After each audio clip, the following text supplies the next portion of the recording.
With that in mind, I'm delighted to welcome our next speaker, Fiona Hagenbeek, who is at the forefront of integrating multi-omics and environmental data to better understand human behaviour. And she's going to explore how these approaches can revolutionise risk assessment, improve court predictions, and support more compassionate approaches to social and criminal behaviours.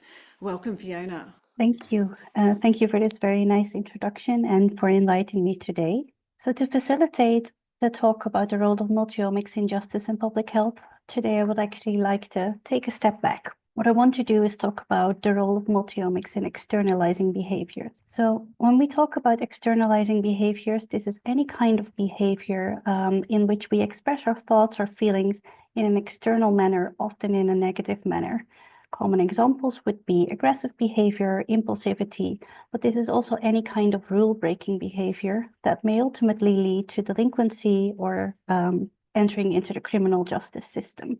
When we're talking about omics and omics layers, we're actually talking about the way that biological information flows from the genome all the way to our behavior. From our basic biology, we may remember that our DNA is transcribed into gene expression, which is then translated into proteins. But there's many other omics layers that have crucial roles in biology. I would like to highlight here the role of metabolomics, which are small molecules usually circulating in our blood or in our urine, as well as the role of epigenetics. In humans, we usually talk about DNA methylation, which occurs when a small molecule attaches itself to the DNA and thereby influences our gene expression. Usually, this means that gene expression will be downregulated, if not completely silenced. When it comes to externalizing behaviors, all of these different omics layers, but particularly our genome, the epigenome, and the metabolome have been extensively studied for externalizing behaviors. For example, for ADHD symptoms and diagnoses, there was a very recent study that identified more than 2,000 associated genetic variants, capturing approximately 39 independent loci. For aggressive behavior, we found in big meta-analysis more than 13 associated DNA methylation sites, and my own work has identified 4 amine metabolites as well as creatinine and oxidized DNA and RNA that play a role in oxidative stress and therefore in inflammation for aggressive behavior. However, this gives us only an idea on how a single omics layer impacts externalizing behavior. We know that all of these layers interact with one another, so studying these separately might not be the best approach. So what I've been doing at the end of my PhD and in my postdoc research is starting to combine different omics information to see if this can give us a clearer picture of the biology underlying externalizing behaviors. I've been able to do this for aggressive behavior, and I've worked together with Nikki Huberts also on ADHD. We were able to conduct these studies because we were part of a big consortium where we collected new data in the Netherlands Twin Register, where we had biological information for more than 500 identical and 200 fraternal twin pairs. And in collaboration with Peter Roetman from the LUMC Curium, we were also able to collect the same information in children that were referred to psychiatric hospital. Overall, we collected buccal swabs and urine samples in order to do genotyping, which we then summed into polygenic score, which captured the association across the genome for a particular trait.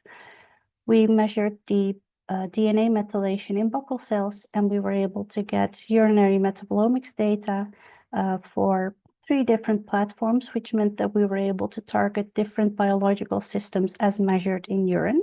And we then combined all of this information in complex models that tried to predict whether or not a particular child would be aggressive or would have ADHD, while making sure that all of these models were aware of the connections that happen between all of these different omics layers, and thereby able to reduce the amount of information that goes into a single model. in essence, we managed to do this. Here for both aggression and ADHD, you will see the most strongest connections we saw for a model either targeting aggression or childhood ADHD. But for the sake of time, I will very briefly show you what is important about these models and focus on the work with Nikki on ADHD. So here's again the strongest connections we found. And what is important of these models is that we know they're biologically valid because they capture part of the same information we saw in earlier single omics studies. For example, we've been able to find in these models links to essential amino acids, which are known for ADHD.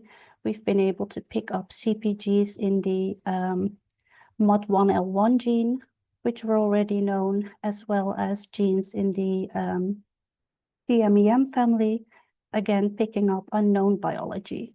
But what is very cool about these kind of models is that we're able to pick up on things we did not know.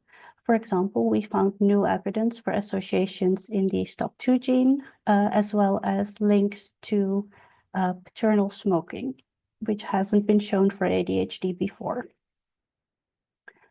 So to conclude, using these types of multi-omics models, we're able to get new insights into the biology of externalizing behaviors, but this is still at a single time point.